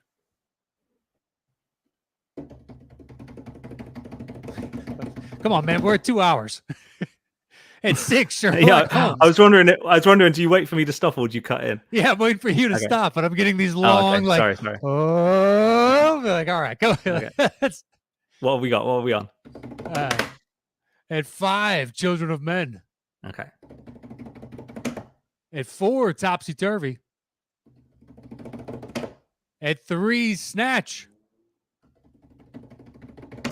At 2, 28 Days Later. And our number 1 movie set in London is The Prestige. So movie. There it is. I have John's list that I can do. And he says, guys, as a self-professed Anglophile, it's killing me to not be able to do the show this week. But big thanks to Andy for stepping in to handle the co-hosting duties. Here is my list with one-line commentary on why I chose these films. Thanks to all the fans for sending along some healing, and I hope to be back doing the show next week. At 10, he's got V for Vendetta. I mean, how can I not put this on the list? a criminally underappreciated superhero film featuring two damn good performances from Natalie Portman and Hugo Weaving. At 28 days later, one of the best horror films of the 2000s and one that still resonates with us, especially as we glimpsed our world shutting down during COVID. 8, About Time. A recent personal favorite that I will always champion for anyone looking for new rom-com or dealing with the loss of a loved one. 7 is Sherlock Holmes. Loves the chemistry here and shocking accomplishment to turn this old-ass piece of literature into an action film franchise without losing the mystery. At 6, A Fish Called Wanda, a comedy classic with the two Python members at their peak. 5, Chariots of Fire, a sports classic that still moves and inspires me as much as it did when I was a kid. 4, The Darkest Hour, Gary Oldman's finest hour. 3, A Hard Day's Night, a great window into the life of the greatest rock band ever at the beginning of their ascent. 2, The King's Speech, one of the best ones in a long time. Number 1, An American Werewolf in London, an 80s horror classic that still freaks me out. Good choices. A Fish Called Wanda was on my side list.